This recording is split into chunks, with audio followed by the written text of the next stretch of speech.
Today's video is about the meeting guidelines. Again, I want to express a great deal of appreciation to all of you who have chosen to be group leaders for the TYF Support Groups.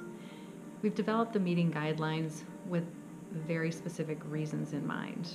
The first is that we need to keep the group safe and make sure that everyone participating stays safe. I'm going to go through the meeting guidelines and talk to you about each one and why we chose each one of these guidelines so that you better understand how important they are in keeping the group safe. The first guideline is we maintain confidentiality by using only our first name and not divulging what happens during our meetings, even to our significant others. In order for participants to feel safe, they have to feel that the things that they say will not be shared outside of the group. When we create an environment like that, where there is complete confidentiality, people feel like they're able to open up, be more vulnerable, and share the things that are challenging them and things that they may not be able to share in any other situation. So confidentiality is key to making sure that these support groups do the things that they need to do in providing healing for each participant. The next guideline, we turn off cell phones when the meeting begins. We need to make sure that we remove all distractions so that each person can receive the help and support they need, and they can give the help and support that might need to be given. So cell phones can be a distraction, and we want to make sure that we remove those. We use appropriate language and don't raise our voice no matter what the emotion. Sometimes language or tone can really be a trigger for someone who has experienced trauma in the past, and it's important that we recognize that we don't want to raise our voices because we want to be careful about triggering other people in the group. So we developed a guideline to make sure we address that issue, that we keep our voices calm and we don't use language that could offend or trigger someone else in the group. The next guideline is we don't give advice, only support.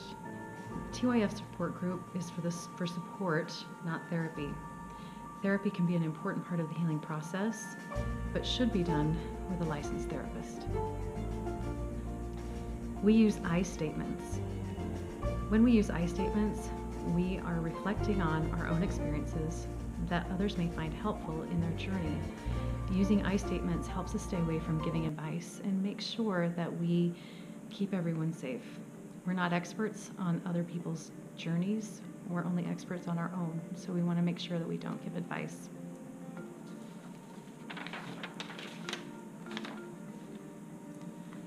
The next guideline is we don't share details of our trauma.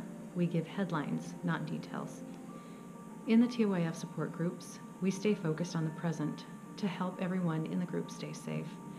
By sharing headlines and not details, we reduce the risk of triggering someone, and we're able to focus on the steps we took to heal and not go into the details of the trauma.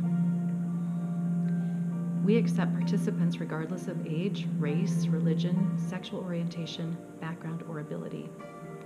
With this in mind, it'll be important as a group leader to find a location where everyone will feel safe attending.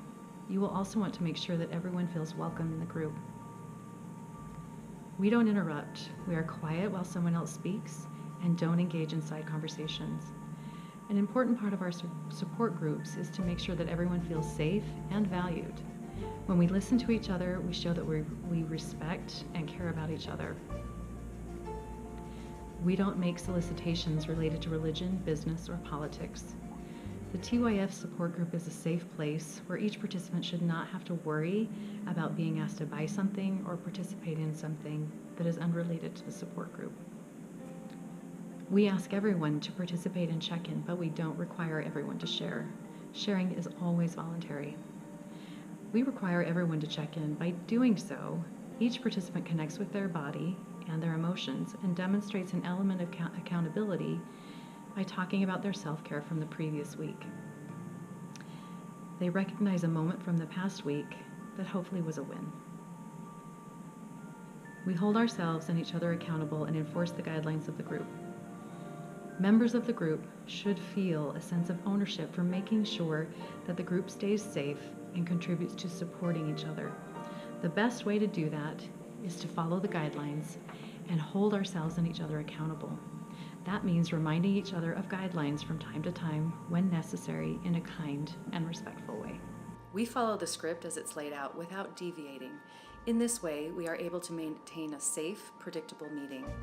The script is laid out this way for a reason. Even if it seems monotonous or you feel like you know it, the script is written based on best practices and under clinical direction. It's meant to be predictable and create a feeling of safety. Any deviation from the script is not allowed. Creating your own group culture. Each group will adjust and change to best meet the needs of the group members. We encourage this with a few exceptions. We do want you to stick to the script. However, the ways that you might create your own group culture can include your choice of location, your start time, the activities that you engage in after the meeting, whether you use a timer during check-in and sharing, or bringing snacks to the meeting. You can add your own flavor and personalities to your own group culture. Just keep in mind the meeting guidelines and the script. Thanks.